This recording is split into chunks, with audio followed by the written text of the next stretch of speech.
come in the righteous name of Allah, Dapo, Allah.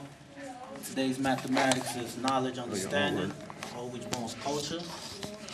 I see knowledge as the reality because the reality of life comes from the original black man. See, the original black man is the base, he's the starting point because everything springs from him. I see understanding as the clear picture that you get from the knowledge.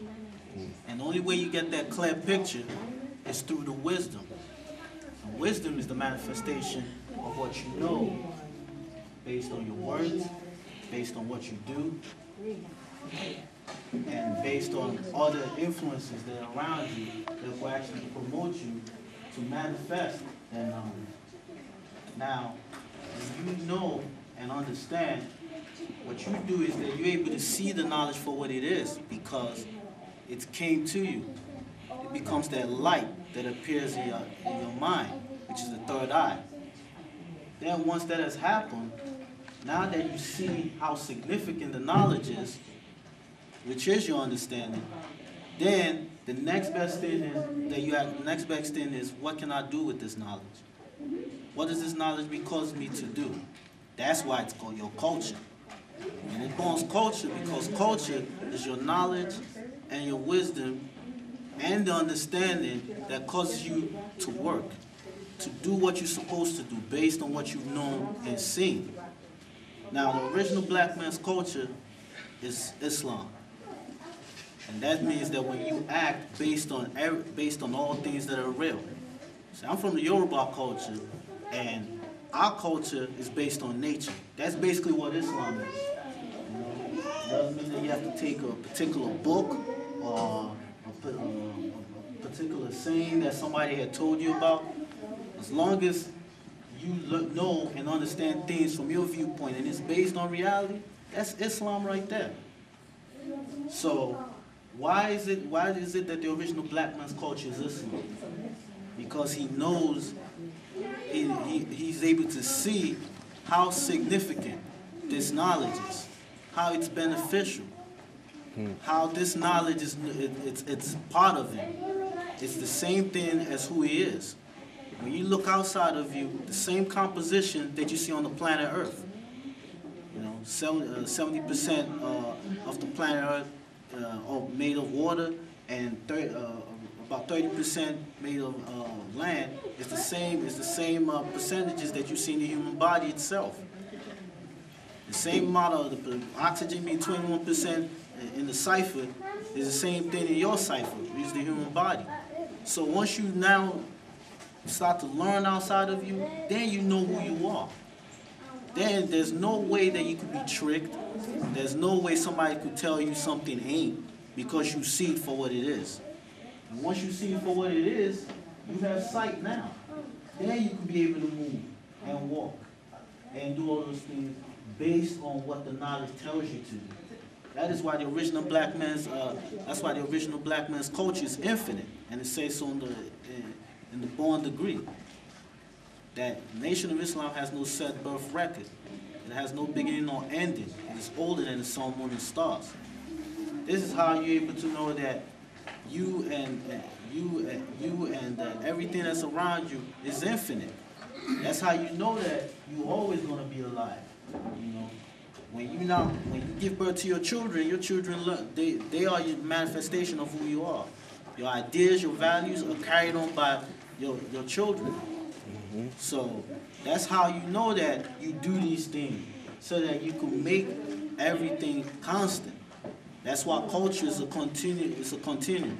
When we mean constant, we don't mean there's no change going on, or there's not a lot of things that would go from one level to another. Constant is actually talking about it's a never-ending process. This morning when I read the 6th surah, there was a story regarding Allah, how he brought Adam to the center from the angels, and he wanted the angels to bow before Adam, because according to, from our understanding, Adam was a manifestation of Allah. Now, the only person that did not bow down was Satan. And Satan asked, and God rebuked Satan and told him, why wouldn't you bow down like the rest of them? And that was when Satan told him that, I am better than the man that you made. He's made of clay, I'm made of fire. And then that was when God had banished Satan and kicked him out of paradise. And that's when the devil asked the Lord, can you give me respite before the day of reckoning? And Allah said, I grant you respite. And when he granted him respite, he told the Lord that because you've banished me from paradise, I'm going to lay in wait and make the people deviate from the right path. What is respite? Huh? You said respite? Yeah, I said respite. Respite. Okay, what does that mean? Respite meaning that grant me mercy for a set time before judgment comes on you. So the reason I give this example is because when you understand and you're able to see, you know what's real, which is knowledge. The knowledge cannot be tampered with. All the devil would have been able, all Satan would have been able to tamper with was the ways of actions of the people who are going the straight path and deceiving them, which will cause them not to see. But if you go according to what you're supposed to know, and you're able to see how it applies to you, then you're able to do what you're supposed to do. You wouldn't be able to deviate or stray away. And that way you'll be able to do what you're supposed to do based on what's real, because you're now able to see it. With that I say peace. Peace. Can I say, I want to clarify something, God. We don't have to look outside the world to know who we are. We look inside ourselves and see who we are. It's about knowledge of self. You know what I'm saying? Because as you said, to look inside yourself, you'll find everything.